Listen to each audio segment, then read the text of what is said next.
Welcome to the MasterMind Library.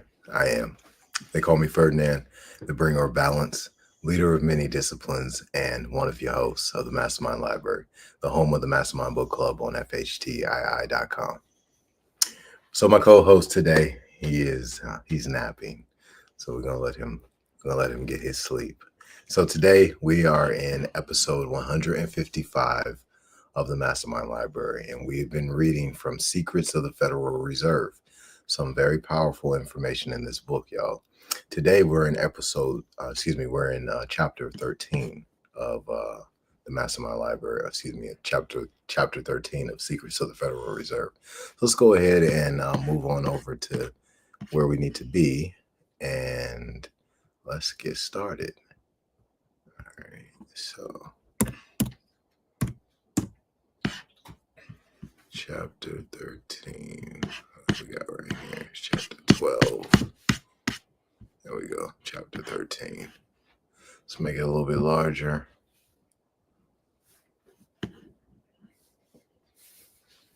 The 1930s. All right, so we got that up there. Let's go ahead and get started.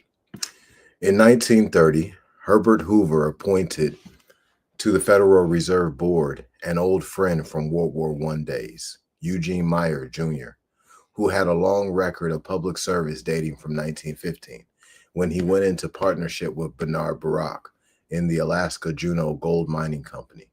Meyer had been a special advisor to the War Industries Board on non-ferrous metals, gold, silver, etc., a special assistant to the Secretary of War on aircraft production.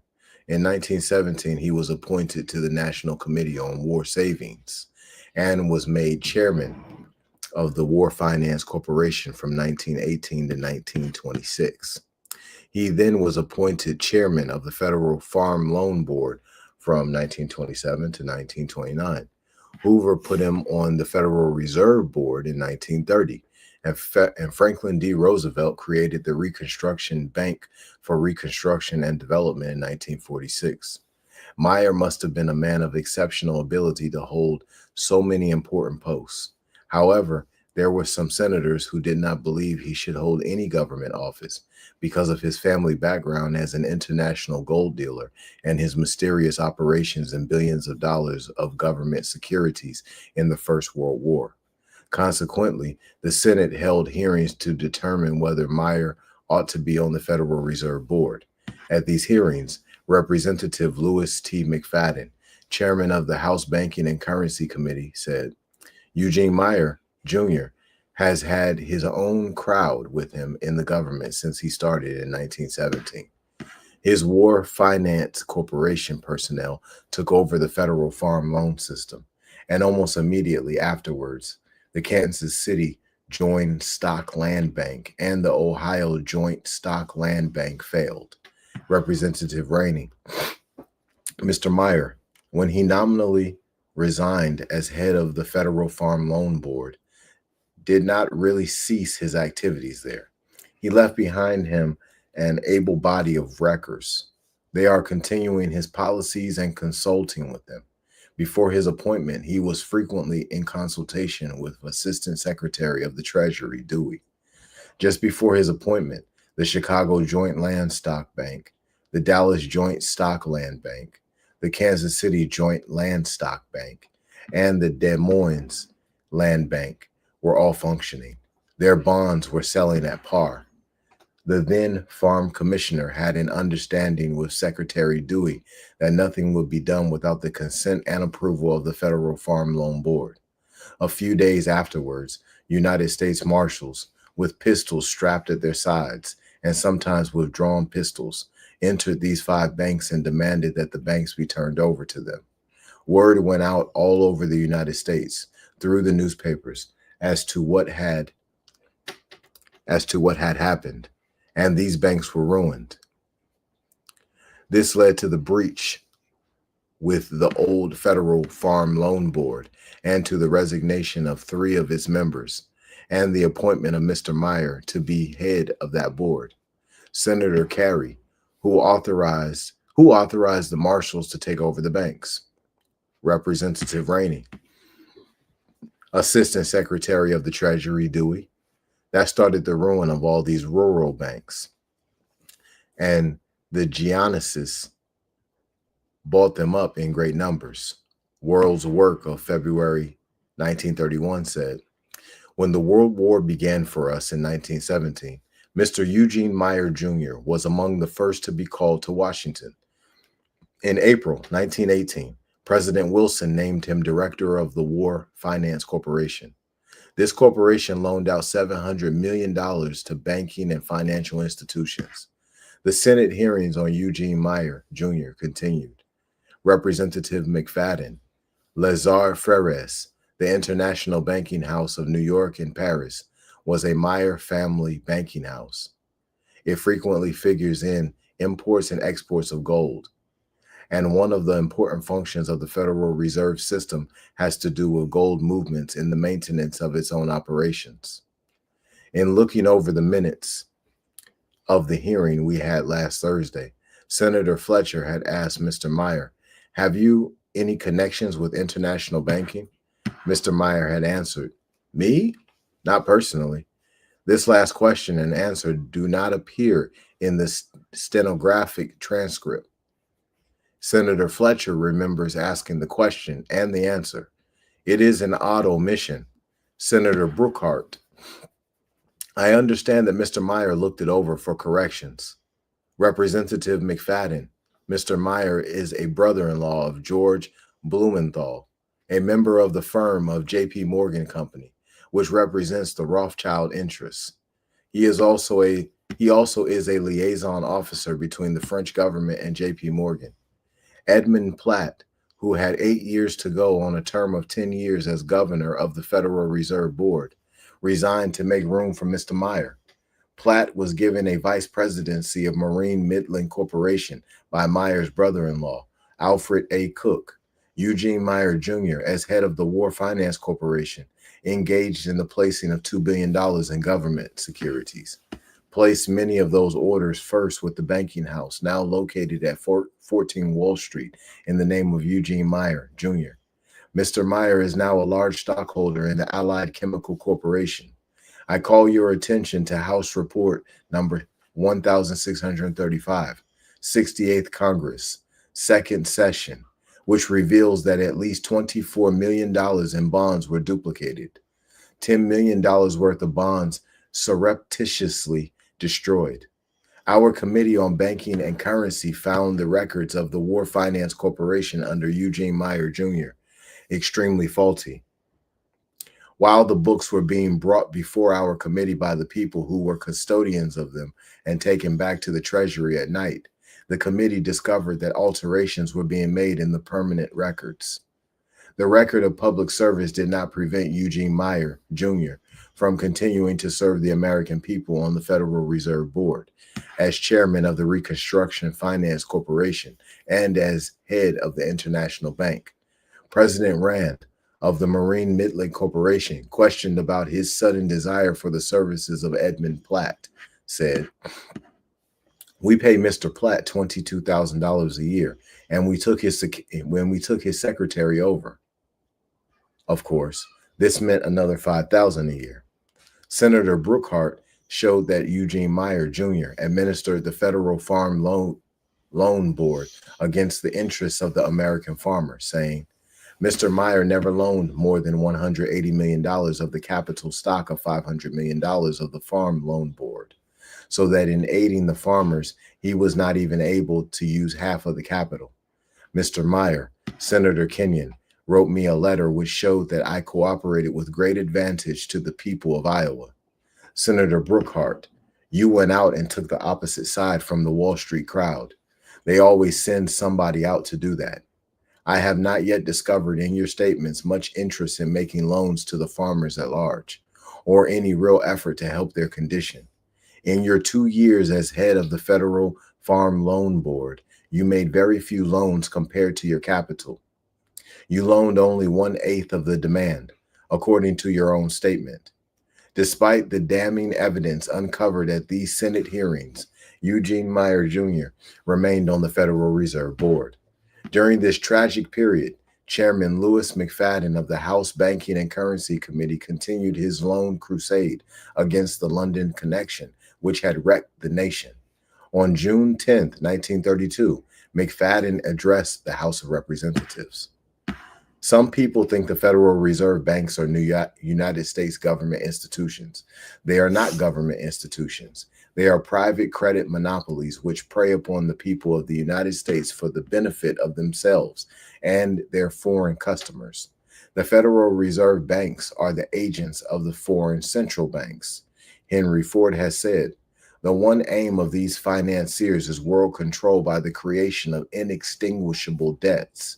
The truth is the Federal Reserve Board has usurped the government of the United States by the arrogant credit monopoly which operates the Federal Reserve Board and the Federal Reserve banks. On January 13, 1932, McFadden had introduced a resolution indicting the Federal Reserve Board of Governors for criminal conspiracy. Whereas I charge them, jointly and severely, with the crime of having treasonably conspired and acted against the peace and security of the United States and having treasonably conspired to destroy constitutional government in the United States. Resolved, that the Committee on the Judiciary is authorized and directed as a whole or by subcommittee to investigate the official conduct of the Federal Reserve Board and agents to determine whether, in the opinion of the said committee, they have been guilty of any high crime or misdemeanor, which in the contemplation of the Constitution requires the interposition of the constitutional powers of the House. No action was taken on this resolution. McFadden came back on December 13, 1932, with a motion to impeach President Herbert Hoover. Only 5 congressmen stood with him on this, and the resolution failed.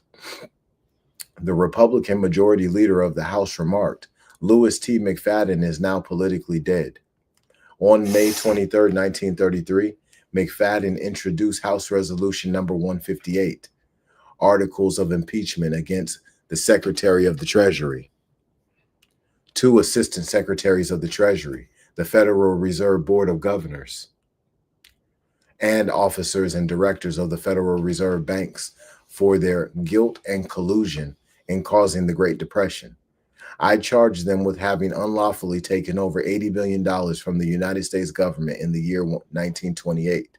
The said unlawful taking consisting of the unlawful recreation of claims against the United States Treasury to the extent of over $80 billion in the year 1928. And in each year subsequent, and by having robbed the United States government and the people of the United States by their theft and sale of the gold reserve of the United States. The resolution never reached the floor.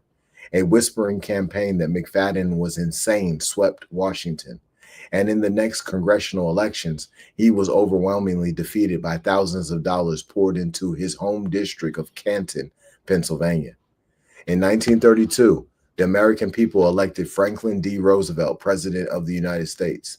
This was hailed as the freeing of the American people from the evil influence which had brought on the Great Depression, the ending of the Wall Street domination, and the disappearance of the banker from Washington. Roosevelt owed his political career to a fortuitous circumstance. As Assistant Secretary of the Navy during World War I, because of old school ties, he had intervened to prevent prosecution of a large ring of homosexuals in the Navy, which included several Groton and Harvard chums. This brought him to the favorable appreciation of a wealthy international homosexual set, which traveled back and forth between New York and Paris, and which was presided over by Bessie Marbury, of a very old and prominent New York family. Bessie's wife, who lived with her for a number of years, was Elsie de Wolfe, later Lady Mendel, in a marriage de covenants, the arbiter of the international set.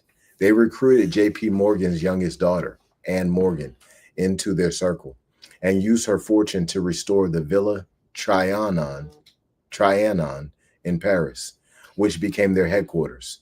During World War I, it was used as a hospital. Bessie Marbury is expected to be awarded the Legion of Honor by the French government as a reward. But J.P. Morgan Jr., who despised her for corrupting his youngest sister, requested the French government to withhold the award, which they did. Smarting from this rebuff, Bessie Marbury threw herself into politics and became a power in the Democratic National Party. She had also recruited Eleanor Roosevelt into her circle, and during a visit to Hyde Park, Eleanor confided that she was desperate to find something for poor Franklin to do, as he was confined to a wheelchair and was very depressed. "I know what we'll do," exclaimed Bessie. We'll run him for governor of New York." Because of her power, she succeeded in this goal, and Roosevelt later became president. One of the men Roosevelt brought down from New York with him as a special advisor to the Treasury was Earl Bailey of J&W Seligman Company, who had become notorious as the man who handed the $415,000 bribe to Juan Legua, son of the president of Peru, in order to get the president to accept a loan from J&W Seligman Company. There was a great deal of criticism of this appointment, and Mr. Roosevelt, in keeping with his new role as defender of the people, sent Earl Bailey back to bringing in New York. Franklin D. Roosevelt himself, listen, y'all are supposed to be copying what you see. Copy what you see, then do your work. Write down everything that you're looking at, then do your work. If you have not written it all down yet, you're supposed to be writing right now. And you're not supposed to stop writing until you've written down everything that you see on the screen or everything that you see in that book. Franklin D. Roosevelt himself was an international banker of ill repute, having floated large issues of foreign bonds in this country in the 1920s. These bonds defaulted, and our citizens lost millions of dollars, but they still wanted Mr. Roosevelt as president. The New York Directory of Directors lists Mr. Roosevelt as president and director of United European Investors Limited in 1923 and 1924, which floated many millions of German marks in this country, all of which defaulted. Poor's Directory of Directors lists him as a director of the International Germanic Trust Company in 1928. Franklin D. Roosevelt was also an advisor to the Federal International Banking Corporation, an Anglo-American outfit dealing in foreign securities in the United States. Roosevelt's law firm of Roosevelt and O'Connor during the 1920s represented many international corporations. His law partner, Basil O'Connor, was a director in the following corporations: Cuban American Manganese Corporation, Venezuela Mexican Oil Corporation, West Indies Sugar Corporation, American Reserve Insurance Corporation, Warm Springs Foundation. He was director in other corporations and later head of the American Red Cross. When Franklin D. Roosevelt took office as president of the United States, he appointed as director of the budget James Paul Warburg, son of Paul Warburg, and vice president of the International Acceptance Bank and other corporations. Roosevelt appointed as Secretary of the Treasury W.H. Woodin, one of the biggest industrialists in the country, director of the American Car Foundry Company, and numerous other locomotive works, Remington Arms, the Cuba Company, Consolidated Cuba Railroads, and other big corporations. Woodin was later replaced by Henry Morgenthau Jr., son of the Harlem real estate operator who had helped put Woodrow Wilson in the White House. With such a crew as this, Roosevelt's promises of radical social changes showed little likelihood of fulfillment. One of the first things he did was to declare a bankers' moratorium to help the bankers get their records in order. World's Work says, Congress has left Charles G. Dawes and Eugene Meyer Jr. free to appraise, by their own methods, the security which prospective borrowers of the $2 billion capital may offer. Roosevelt also set up the Securities Exchange Commission to see to it that no new faces got into the Wall Street gang, which caused the following colloquy in Congress. Representative Wolcott, at hearings before this committee in 1933, the economists showed us charts which proved beyond all doubt that the dollar value commodities followed the price level of gold. It did not, did it? Leon Henderson, no. Representative Gifford, wasn't Joe Kennedy put in as chairman of the Securities Exchange Committee by President Roosevelt because he was sympathetic with big business? Leon Henderson, I think so. Paul Einzig pointed out in 1935 that President Roosevelt was the first to declare himself openly in favor of a monetary policy aiming at a deliberately engineered rise in prices. In a negative sense, his policy was successful. Between 1933 and 1935, he succeeded in reducing private indebtedness, but this was done at the cost of increasing public indebtedness. In other words, he eased the burden of debts off of the rich onto the poor, since the rich are few and the poor are many. Senator Robert L. Owen, testifying before the House Committee on Banking and Currency in 1938, said, I wrote into the bill which was introduced by me in the Senate on June 26, 1913, a provision that the powers of the system should be employed to promote a stable price level, which meant $1 of stable purchasing. Debt-paying power. It was stricken out. The powerful money interests got control of the Federal Reserve Board through Mr. Paul Warburg, Mr. Albert Strauss, and Mr. Adolph C. Miller, and they were able to have that secret meeting of May 18, 1920, and bring about a contraction of credit so violent it threw 5 million people out of employment. In 1920, that Reserve Board deliberately caused the panic of 1921. The same people, unrestrained in the stock market, expanding credit to a great excess between 1926 and 1929, raised the price of stocks to a fantastic point where they could not possibly earn dividends. And when the people realized this, they tried to get out, resulting in the crash of October 24, 1929. Senator Owen did not go into the question of whether the Federal Reserve Board could be held responsible to the public. Actually, they cannot. They are public officials who are appointed by the president, but their salaries are paid by the private stockholders of the Federal Reserve Banks. Governor W.P.G. Harding of the Federal Reserve Board testified in 1921 that the Federal Reserve Bank is an institution owned by the stockholding member banks. The government has not a dollar's worth of stock in it. However, the government does not give the Federal Reserve System the use of its billions of dollars of credit. And this gives the Federal Reserve its characteristic of a central bank, the power to issue currency on the government's credit. We do not have federal government notes or gold certificates as currency. We have Federal Reserve Bank notes issued by the Federal Reserve Banks, and every dollar they print is $1 in their pocket. W. Randolph Burgess of the Federal Reserve Bank of New York stated before the Academy of Political Science in 1930 that, in its major principles of operation, the Federal Reserve System is no different from other banks of issue, such as the Bank of England, the Bank of France, or the Reich Bank. All of these central banks have the power of issuing currency in their respective countries. Thus, the people do not own their own money in Europe, nor do they own it here. It is privately printed for private profit.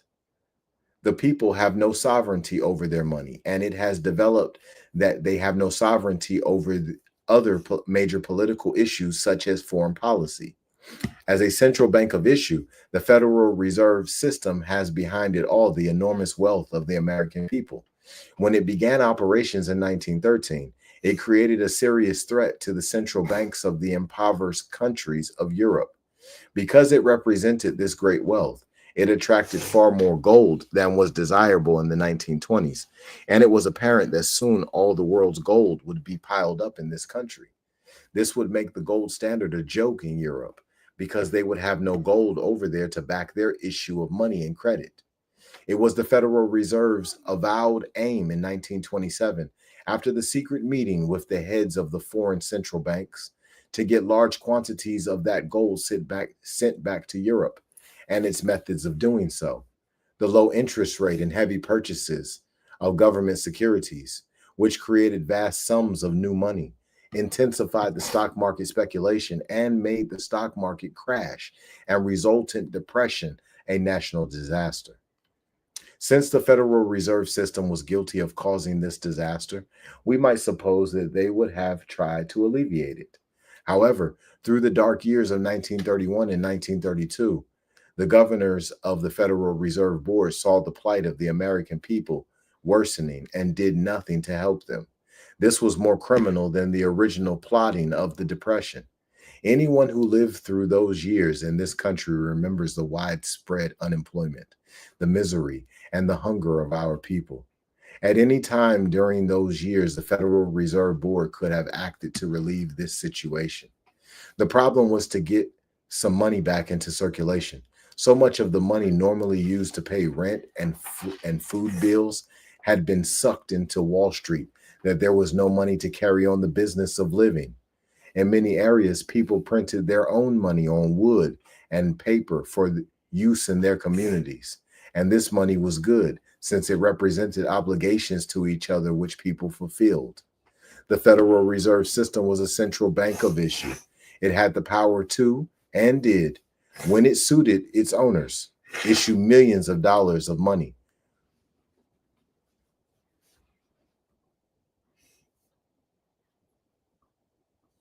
Why did it not do so in 1931 and 1932?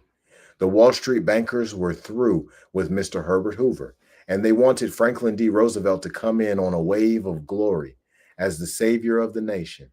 Therefore, the American people had to starve and suffer until March of 1933, when the White Knight came riding in with his crew of Wall Street bribers and put some money into circulation. That was all there was. That was all there was to it. As soon as Mr. Roosevelt took office, the Federal Reserve began to buy government securities at the rate of $10 million a week for 10 weeks and created $100 million in new money, which alleviated the critical famine of money and credit, and the factories started hiring people again. During the Roosevelt administration, the Federal Reserve Board, insofar as the public was concerned, was Mariner Eccles, an emulator and admirer of the chief. Eccles was a Utah banker, president of the First Securities Corporation, a family investment trust consisting of a number of banks which Eccles had picked up cheap during the agricultural depression of 1920 through 21. Eccles also was a director of such corporations as Pet Milk Company, Mountain States Implement Company, and Amalgamated Sugar. As a big banker, Eccles fitted in well with the group of powerful men who were operating Roosevelt. There was some discussion in Congress as to whether Eccles ought to be on the Federal Reserve Board. At the same time, he had all of these banks in Utah, but he testified that he had very little to do with the First Securities Corporation, besides being president of it. And so he was confirmed as chairman of the board. Eugene Meyer Jr. now resigned from the board to spend more of his time lending the $2 billion capital of the Reconstruction Finance Corporation and determining the value of collateral by his own methods. The Banking Act of 1935, which greatly increased Roosevelt's power over the nation's finances, was an integral part of the legislation by which he proposed to extend his reign in the United States. It was not opposed by the people, as was the National Recovery Act, because it was not so naked an infringement of their liberties. It was, however, an important issue, an important measure.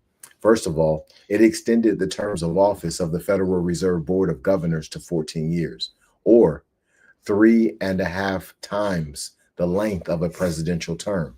This meant that a president assuming office who might be hostile to the board could not appoint a majority to it who would be favorable to him.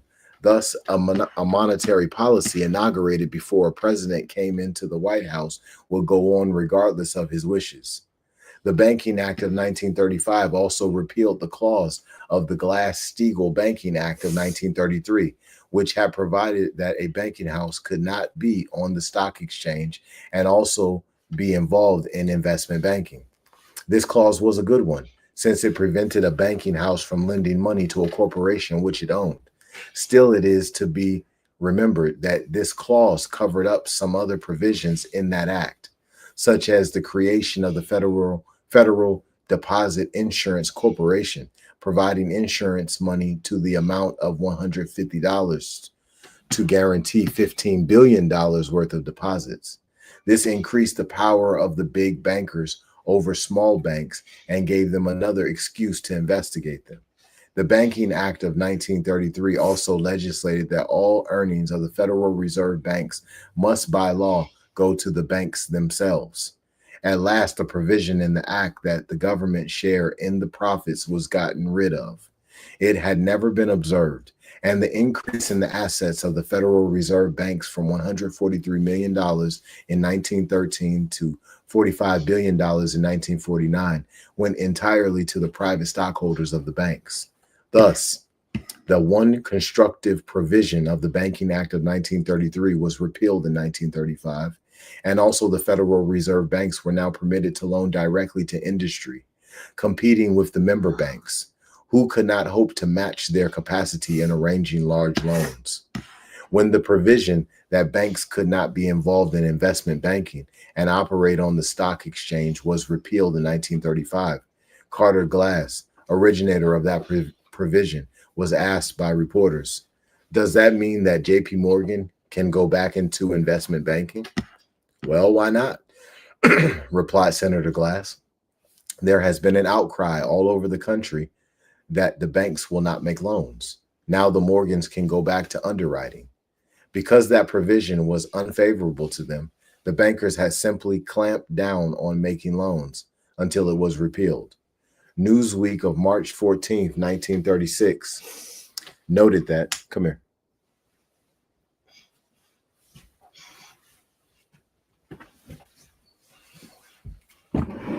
Come here.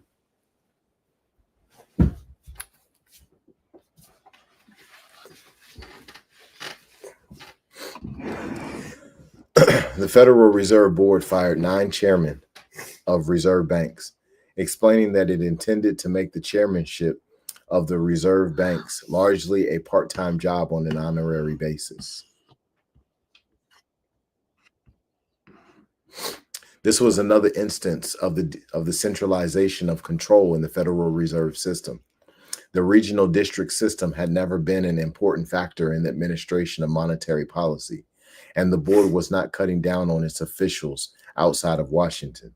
The chairman of the Senate Committee on Banking and Currency had asked, during the gold reserve hearings of 1934, "Is it not true, Governor Young, that the Secretary of the Treasury for the past 12 years has dominated the policy of the Federal Reserve banks and the Federal Reserve Board with respect to the purchase of United States bonds?" Governor Young had denied this, but it had already been brought out that on both of his hurried trips to this country in 1927 and 1929 to dictate Federal Reserve policy, Governor Montague Norman of the Bank of England had gone directly to Andrew Mellon, Secretary of the Treasury, to get him to purchase government securities on the open market and start the movement of gold out of this country back to Europe. The gold reserve hearings had also brought in other people who had more than a passing interest in the operations of the Federal Reserve System. James Paul Warburg, just back from the London Economic Conference with Professor O.M.W. Sprague and Henry L. Stimson, came in to declare that he thought we ought to modernize the gold standard. Frank Vanderlip suggested that we do away with the Federal Reserve Board and set up a federal monetary authority. This would have made no difference to the New York bankers, who would have selected the personnel anyway. And Senator Robert L. Owen, longtime critic of the system, made the following statement: "The people did not know the Federal Reserve banks were organized for profit making. They were intended to stabilize the credit and currency supply of the country. That end has not been accomplished. Indeed, there has been the most remarkable variation in the purchasing power of money since the system went into effect. The Federal Reserve men are chosen by the big banks through discreet little campaigns, and they naturally follow the ideals which are portrayed to them as the soundest from a financial point of view." Benjamin Anderson, economist for the Chase National Bank of New York, said, "At the moment, 1934, we have $900 million excess reserves. In 1924, with increased reserves of $300 million, you got some 3 or 4 billion in bank expansion of credit very quickly. That extra money was put out by the Federal Reserve banks in 1924 through buying government securities and was the cause of the rapid expansion of bank credit. The banks continued to get excess reserves because more gold came in, and because whenever there was a slackening, the Federal Reserve people would put out some more.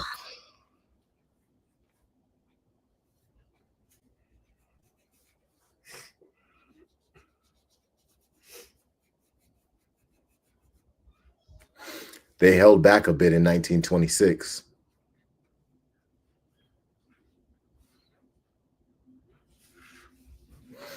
Things firmed up a bit that year. And then in 1927, they put out less than 300 million additional reserves, set the wild stock market going, and that led us right into the smash of 1929. Dr. Anderson also stated that the money of the Federal Reserve banks is money they created. When they buy government securities, they create reserves. They pay for the government securities by giving checks on themselves. And those checks come to the commercial banks and are by them deposited in the Federal Reserve banks. And then money exists, which did not exist before. Senator Bulkley, it does not increase the circulating medium at all. Anderson, no. This is an explanation of the manner in which the Federal Reserve banks increased their assets from $143 million to $45 billion in 35 years. They did not produce anything. They were non-productive enterprises, and yet they had this enormous profit merely by creating money, 95% of it in the form of credit, which did not add to the circulating medium. It was not distributed among the people in the form of wages, nor did it increase the buying power of the farmers and workers. It was credit money created by bankers for the use of profit of bankers, who increased their wealth by more than $40 billion in a few years because they had obtained control of the government's credit in 1913 by passing the Federal Reserve Act. Mariner Euclid also had much to say about the creation of money. He considered himself an economist and had been brought into the government service by Stuart Chase and Rexford Guy Tugwell, two of Roosevelt's early brain trusters. Euclid was the only one of the Roosevelt crowd who stayed in office throughout his administration. Before the House Banking and Currency Committee on June 24, 1941, Governor Euclid said, "Money is created out of the right to issue credit money.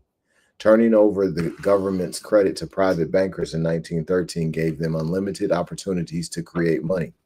The Federal Reserve System could also destroy money in large quantities through open market operations." Euclid said at the Silver hearings of 1939, "When you sell bonds on the open market, you extinguish reserves. Extinguishing reserves means wiping out a basis for money and credit issue, or tightening up on money and credit, a condition which is usually even more favorable to bankers than the creation of money. Calling in or destroying money gives the bankers immediate and unlimited control of the financial situation, since he is the only one with money and the only one with the power to issue money in a time of money shortage. The money panics of 1873, 1893, 1920 through 21, and 1929 through 31 were characterized by a drawing in of the circulating medium. In economical terms, this does not sound like such a terrible thing, but when it means that people do not have money to pay their rent or buy food, and when it means that an employer has to lay off three-fourths of his help because he cannot borrow the money to pay them. The enormous guilt of the bankers and the long record of suffering and misery for which they are responsible would suggest that no punishment might be too severe for their crimes against their fellow men. On September 30th, 1940, Governor Eccles said, "If there were no debts in our money system, there would be no money." This is an accurate statement about our money system. Instead of money being created by the production of the people, the annual increase in goods and services, it is created by the bankers out of the debts of the people. Because it is inadequate, it is subject to great fluctuations and is basically unstable. These fluctuations are also a source of great profit. For that reason, the Federal Reserve Board has consistently opposed any legislation which attempts to stabilize the monetary system. Its position has been set forth definitively in Chairman Eccles' letter to Senator Wagner on March 9, 1939, and the memorandum issued by the board on March 13, 1939. Chairman Eccles wrote that, "You are advised that the Board of Governors of the Federal Reserve System does not favor the enactment of Senate Bill Number 31, a bill to amend the Federal Reserve Act, or any other legislation of this general character." The memorandum of the board stated, in its memorandum on proposals to maintain prices at fixed levels, the Board of Governors opposes any bill which proposes a stable price level, on the grounds that prices do not depend primarily on the price or cost of money, that the board's control over money cannot be made complete, and that steady average prices, even if obtainable by official action, would not ensure lasting prosperity. Yet, William McChesney Martin, the chairman of the Board of Governors in 1952, said before the Subcommittee on Debt Control, the Patman Committee, on March 10, 1952, that one of the fundamental purposes of the Federal Reserve Act is to protect the value of the dollar. Senator Flanders questioned him. "Is that specifically stated in the original legislation setting up the Federal Reserve System?" "No," replied Mr. Martin, "but it is inherent in the entire legislative history and the surrounding circumstances. Senator Robert L. Owen has told us how it was taken out of the original legislation against his will, and that the Board of Governors has opposed such legislation. Apparently, Mr. Martin does not know this. Steady average prices, indeed, are impossible so long as we have the speculators on the stock exchange driving prices up and down in order to reap profits for themselves. Despite Governor Eccles' insistence that steady average prices would not ensure lasting prosperity, they could do much to bring about this condition. A man on a yearly wage of $2,500 is not more prosperous if the price of bread increases 5 cents a loaf during the year." In 1935, Eccles said before the House Committee on Banking and Currency, "The government controls the gold reserve, that is, the power to issue money and credit, thus largely regulating the price structure." This is an almost direct contradiction of Eccles' statement in 1939 that prices do not depend primarily on the price or cost of money. In 1935, Governor Eccles stated before the House Committee, "The Federal Reserve Board has the power to open market operations. Open market operations are the most important single instrument of control over the volume and cost of credit in this country. When I say credit in this connection, I mean money, because by far the largest part of money in use by the people of this country is in the form of bank credit or bank deposits. When the Federal Reserve banks buy bills or securities in the open market, they increase the volume of the people's money and lower its costs. And when they sell in the open market, they decrease the volume of money and increase its costs. Authority over these operations, which affect the welfare of the whole people, must be invested in a body representing the national interest." Just so y'all understand, if y'all are done with y'all's work, once I'm done reading, then the class stays over. If y'all are not done, then we go into another class. Yes, sir. So you can play on your work if you want to and take your sweet time. And if you decide to, then we're going to keep the school day going. Yes, sir. until you get done. Yes, sir. Governor Eklund's testimony exposes the heart of the money machine, which Paul Warburg revealed to his incredulous fellow bankers at Jekyll Island in 1910. Most Americans comment that they cannot understand how the Federal Reserve System operates. It remains beyond understanding, not because it is complex, but because it is so simple. If a confidence if a confidence man comes up to you and offers to demonstrate his marvelous money machine, you watch while he puts in a blank piece of paper and cranks out $100 bill. That is the Federal Reserve System. You then offer to buy this marvelous money machine, but you cannot.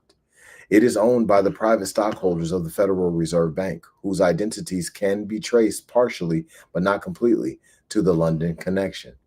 At the House Banking and Currency Committee hearings on June 6, 1960, Congressman Wright Patman, chairman, questioned Carl E. Allen, president of the Federal Reserve Bank of Chicago. Page 4. Patman: Now, Mr. Allen, when the Federal Reserve Open Market Committee buys $1 million bond, you create the money on the credit of the nation to pay for that bond, don't you? Allen: That is correct. Patman: And the credit of the nation is represented by the Federal Reserve notes in that case, isn't it? If the banks want to the actual money, you can give Federal Reserve notes in payment, don't you? Allen: That could be done, but nobody wants the Federal Reserve notes. Patman: Nobody wants them because the banks would rather have the credit as reserves. This is the most incredible part of the Federal Reserve operation and one which is difficult for anyone to understand. How can any American citizen grasp the concept that there are people in this country who have the power to make an entry in a ledger that the government of the United States now owes them $1 billion and to collect the principal and interest on this loan? Congressman Wright Patman tells us in The Primer of Money, page 38, of going into a Federal Reserve Bank and asking to see their bonds on which the American people are paying interest. After being shown the bonds, he asked to see their cash, but they only had some ledgers and blank checks. Patman says, The cash in truth does not exist and has never existed. What we call cash reserves are simply bookkeeping credits entered upon ledgers of the Federal Reserve Banks. The credits are created by the Federal Reserve Banks and then passed along through the banking system. Peter L. Bernstein, in a primer on money, banking, and gold, says the trick in the Federal Reserve notes is that the Federal Reserve Banks lose no cash when they pay out this currency to the member banks. Federal Reserve notes are not redeemable in anything except what the government calls legal tender, that is, money that a creditor must be willing to accept from a debtor in payment of sums owed him. But since all Federal Reserve notes are themselves declared by law to be legal money, they are really redeemable only in themselves. They are an irredeemable obligation issued by the Federal Reserve Banks.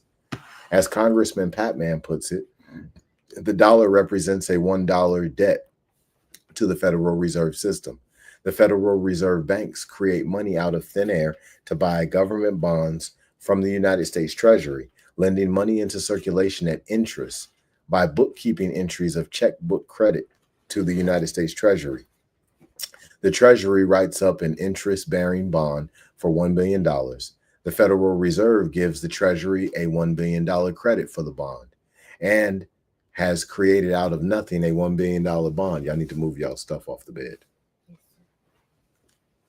The Treasury writes up an interest bearing bond for $1 billion. The Federal Reserve gives the Treasury a $1 billion credit for the bond and has created out of nothing a $1 billion debt which the American people are obligated to pay with interest. Money Facts, House Banking and Currency Committee, 1964, page 9. Patman continues, where does the Federal Reserve System get the money with which to create bank reserves? Answer, it doesn't get the money, it creates it.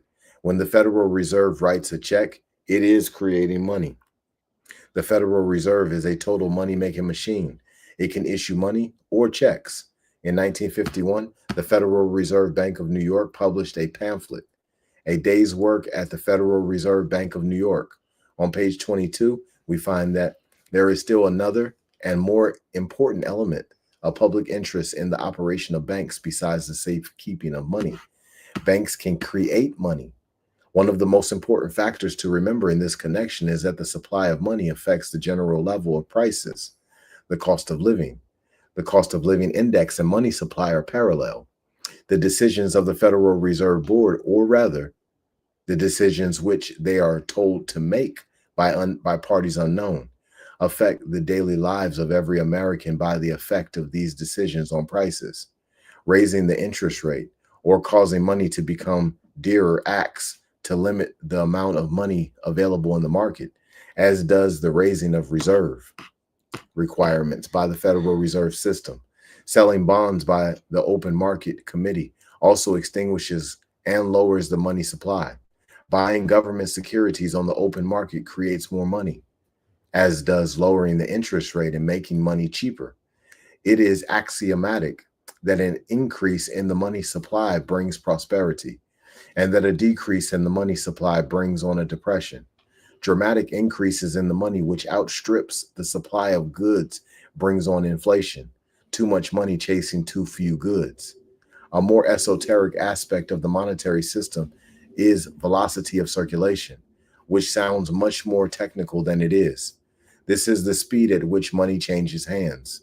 If it is gold buried in the peasant's garden, that is a slow velocity of circulation caused by a lack of confidence in the economy or the nation.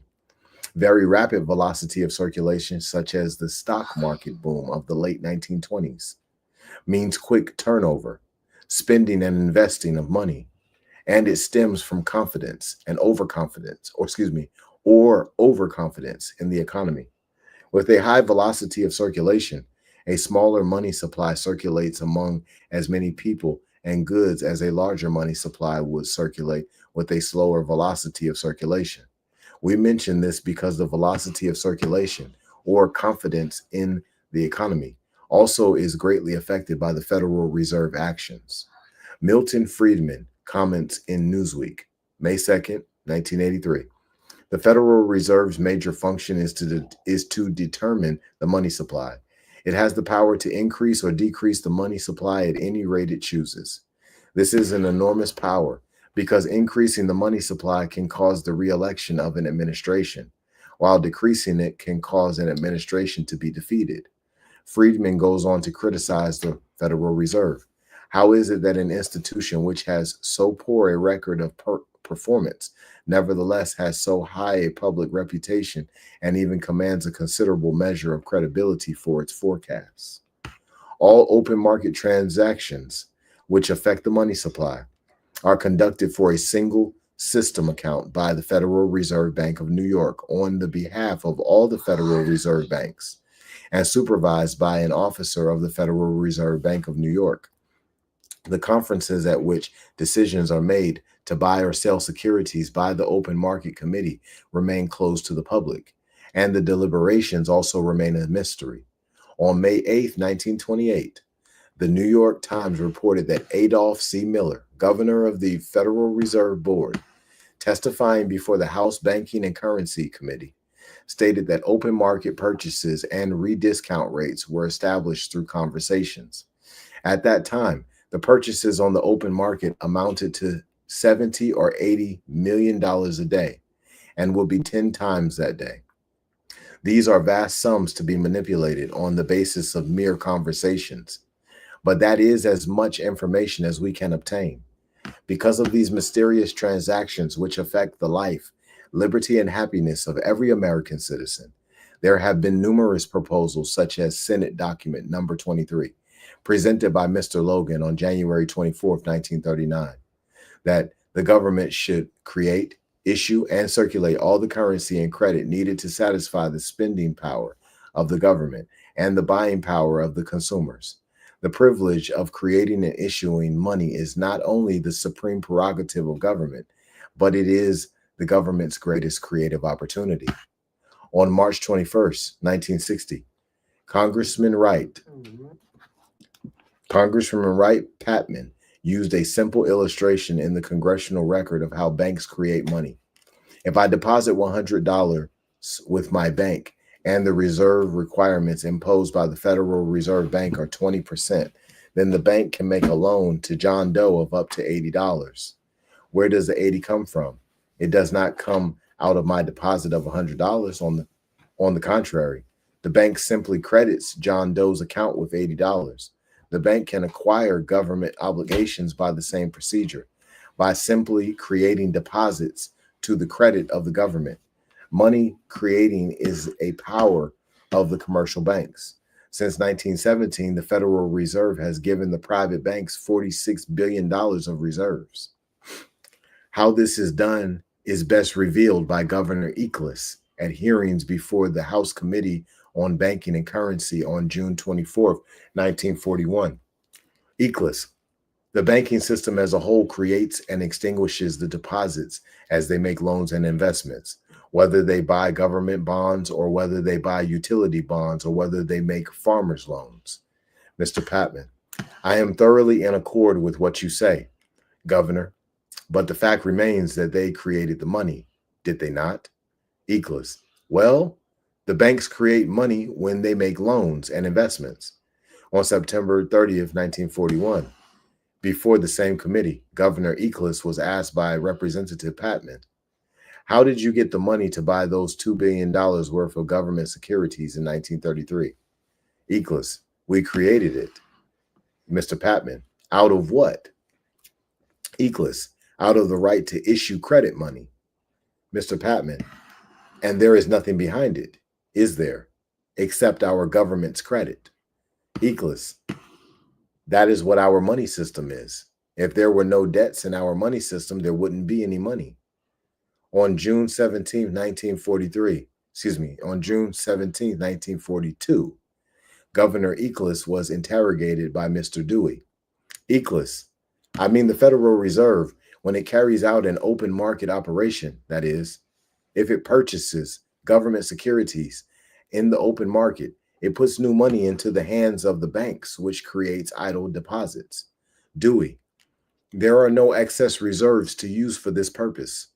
Eccles: whenever the Federal Reserve System buys government securities in the open market or buys them direct from the Treasury, either one, that is what it does.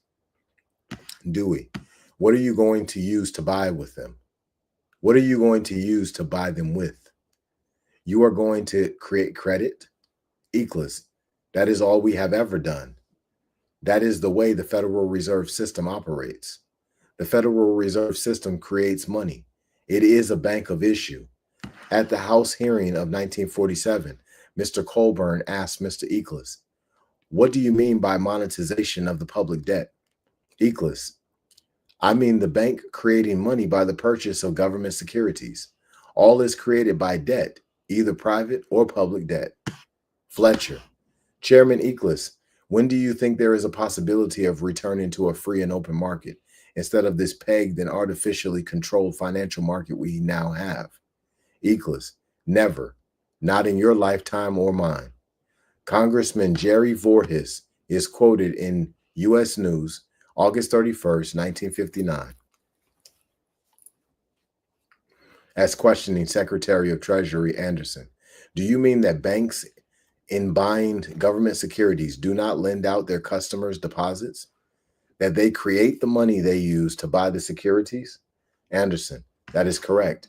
Banks are different from other lending institutions. When a savings association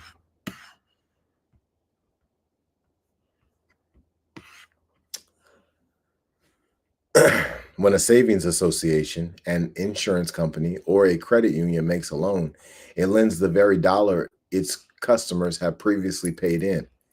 But when a bank makes a loan, it simply adds to the borrower's deposit account in the bank by the amount of the loan. The money is not taken from anyone. It is new money, recreated by the bank for the use of the borrower. Strangely enough, there has never been a court trial on the legality or constitutionality of the Federal Reserve Act, although it is on much the same shaky grounds as the National Recovery Act, or NRA, which was challenged in Schechter Poultry versus United States of America, 29 U.S. 495, 55 U.S. 837.842, 1935.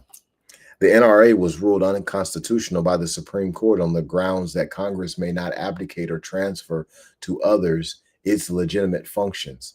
Congress cannot constitutionally delegate its legislative authority to trade or industrial associations or groups so as to empower them to make laws. Article 1, Section 8 of the Constitution provides that the Congress shall have power to borrow money on the credit of the United States and to coin money, regulate the value thereof and of foreign coin, and fix the standard of weights and measures. According to the NRA decision, Congress cannot delegate this power to the Federal Reserve System, nor can it delegate its legislative authority to the Federal Reserve System to allow the system to fix the rate of bank reserves, the rediscount rate, or the volume of money. All of these are legislated by the Federal Reserve Board, meeting in legislative sessions to determine these matters and to issue laws or regulations fixing them. The Second World War gave the big bankers who owned the Federal Reserve System a chance to unload on the country billions of dollars printed early in 1930 in the biggest counterfeiting operation in history, all legalized by Roosevelt's government, of course. Henry Hazlitt writes in the January 4th, 1943 issue of Newsweek magazine, "The money that began to appear in circulation a week ago, December 21st, 1942, was really printing press money in the fullest sense of the term. That is, money which has no collateral of any kind behind it. The Federal Reserve statement that the Board of Governors, after consultation with the Treasury Department, has authorized Federal Reserve banks to utilize at this time the existing stocks of currency printed in the early 30s, known as Federal Reserve banknotes. We repeat, these notes have absolutely no collateral of any kind behind them.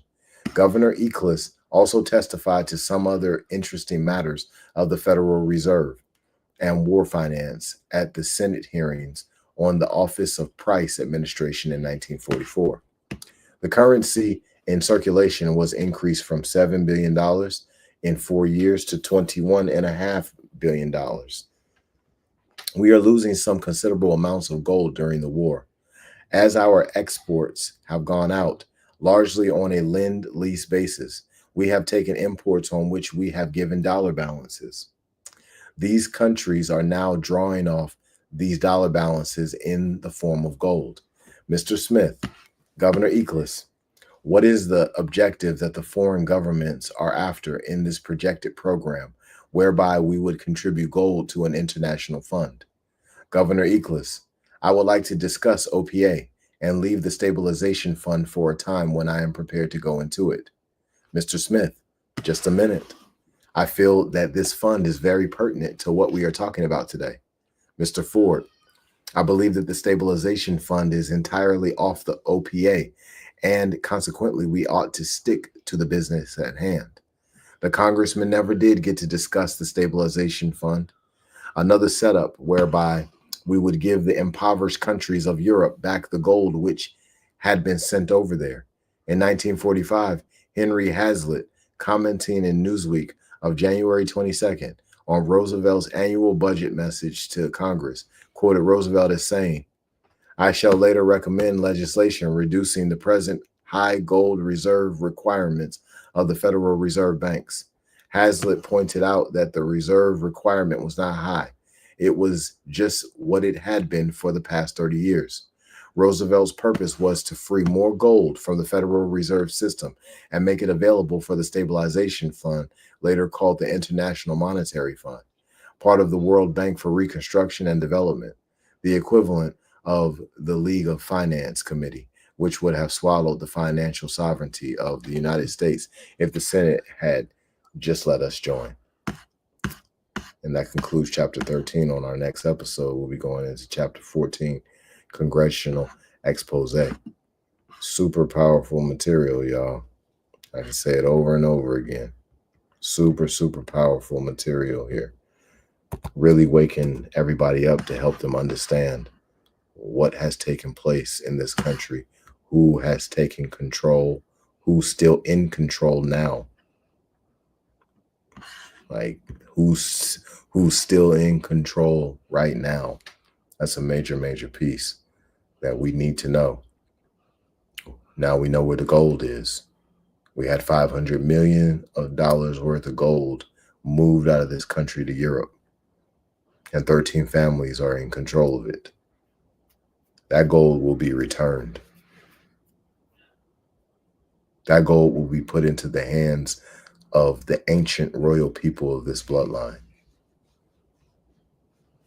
The ancient royal people of this land's bloodline. That gold will be returned. The wealth of nations will be returned. This will take place. Trigger, what's going on, man? How you doing? Look at that go you right there. Daddy, to the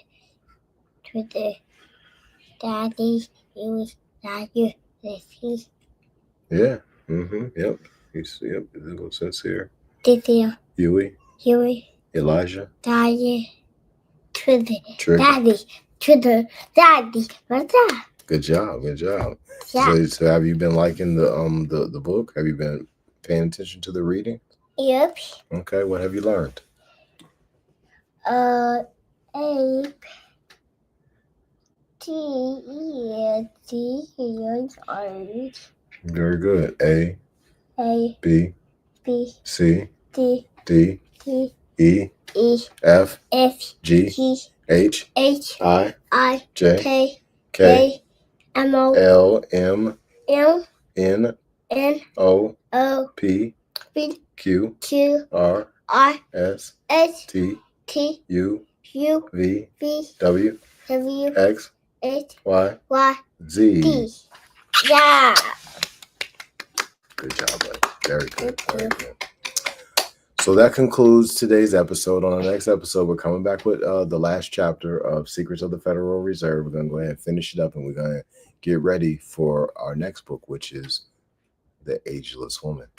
So y'all be blessed. Y'all keep winning and expose your gift.